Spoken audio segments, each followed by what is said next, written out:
Hi, it's me, Teacher Mike from Phuket Pals, and today I'm very happy to be joined by an old GED graduate of ours, Shishi. How are you? Very good. Okay, good. Good. So welcome back to Phuket Pals. We haven't seen you for some time. So tell us a little bit about your past then. I believe that you were in a Thai program in a government high school here in Phuket. And then tell us a little bit about that and how you came to choose GED after that.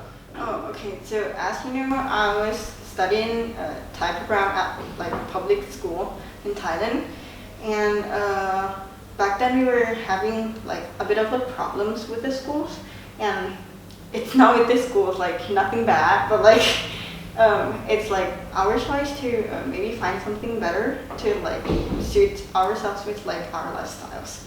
And my sister came across a GED program, I think in internet, and then she researched it and asked our mom what she thinks, and then she thought it was a good idea, so we came to Phuket Falls and took GED.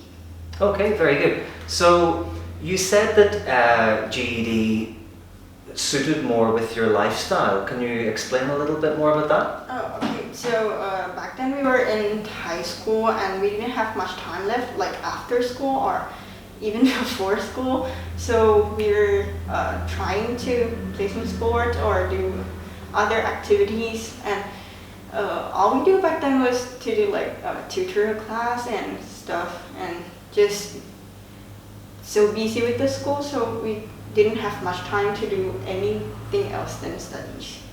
And we thought it would be a good idea to maybe have 1 or 2 gap year to do something we wanted to do.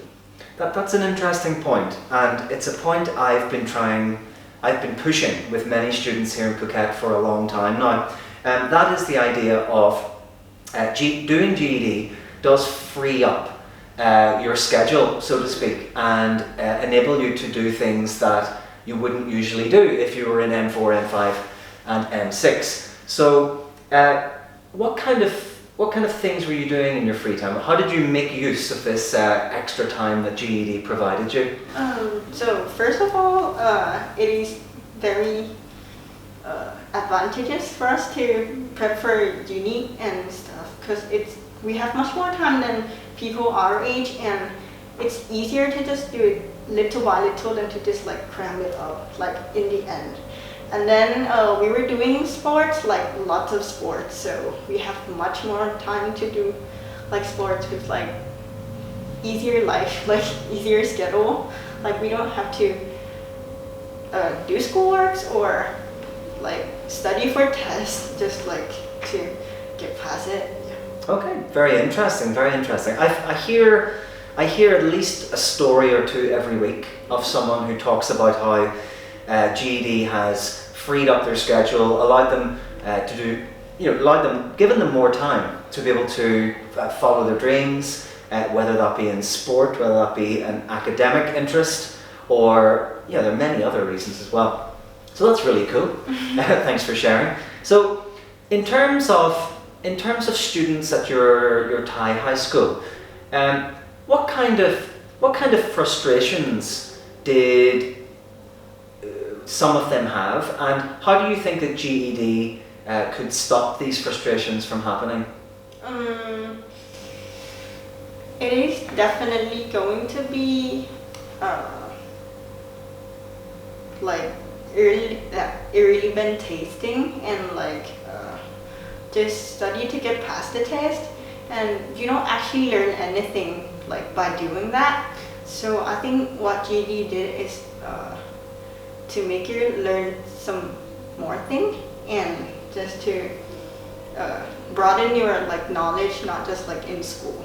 Yeah, I think one of the big selling points of the GED test is that the people who design it, they design it specifically to increase close reading skills and also critical thinking skills. So if you compare that to probably what you experienced in your Thai high school, there the teaching is very much correct me if I'm wrong, the teaching is very much, here are the points and you need to remember these for the test.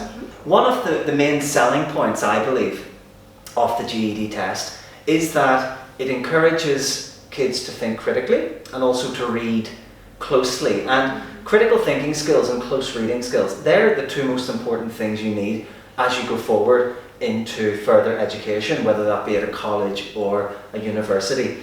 Do you think that, can you compare perhaps your experience in Thai high school to your GED experience? Was it the same or different, or how did it go? It is totally different. Like in the testing, it's not about like the exact information that is given like somewhere in the textbook, but it is like for you to analyze the knowledge you have like in your head. It's not just like just remember like exact sentence and answer it. Yeah, so it's more about having learning new things and then applying what you've learned to a particular concept. Yeah, that's pretty cool. Okay, and I think also if you'd like to share, you've passed GED now. That's right, isn't it? And what score did you get? I think 685. 685. And can you remember your scores in the individual subjects, or? I think for social studies it's 175. Oh, that's good. And science 166, and RLA it's 163, and math it's 181. Very good. Okay, so that's fantastic. Fantastic scores. So what are you thinking about doing in the future then? You said that you've used this extra time that doing GED has provided you to study accounting, is that right?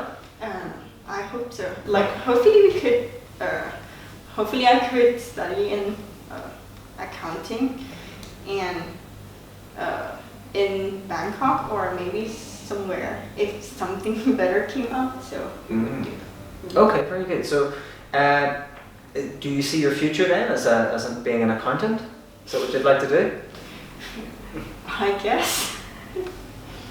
I think so because I actually want to work in multinational firms, and so I think maybe it could take me there. Yeah, sure, and definitely with your language ability, that's definitely true. What did you get in IELTS? 7. 7, really? Okay. I'd say your speaking is higher than a 7. Oh, nope. No? Okay. Okay, no problem. So if you had to give some advice to other Thai students, maybe about GED and how it's helped you and how it might help them, what kind of advice would you give to other students in a similar situation than you were in before? I would definitely say try studying on your own, like maybe not a lot, but try from time to time.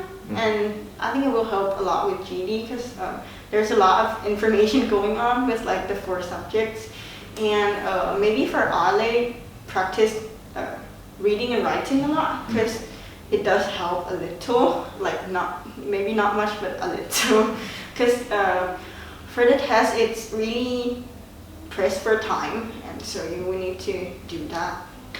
Yeah, I think so. Yeah, I think they're quite good tips. I think if I teach RLA and social studies, so I think that the number one thing that students need to remember about science, RLA, and the social studies test is that there's the same skills are being tested throughout those 3 tests. So it's all about close reading and it's all about critical thinking. So students need to be reading novels at home. They need to be reading extensively, reading books. They also need to be reading things like news articles.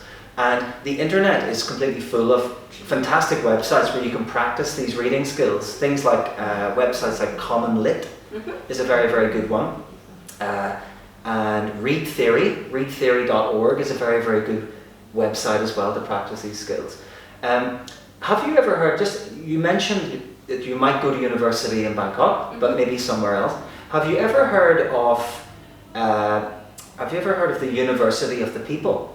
Oh yeah. The free one? Oh yeah. Yeah, my friend my friends told me about that the other day. Yeah, well, it's very interesting. If no one, just for the sake of anyone watching this, University of the People is a free university, an online university. I think there are about 30,000 people who are currently enrolled in their courses, and you don't pay for anything. It's all free, but you pay for the test. That's it. I think it's about $150 or $200 approximately for a test. But everything else is free, and the degree you get is a proper US college degree. So that is it's an interesting prospect. As I don't know a lot. I've only read about it online. I don't know anyone who's actually tried it, but maybe it might be an option. Okay, so thanks for your time. Thank you. Thank you very much, and we'll see you next time. Let us know how you get on in the future, okay? Thank you. See you, thank you.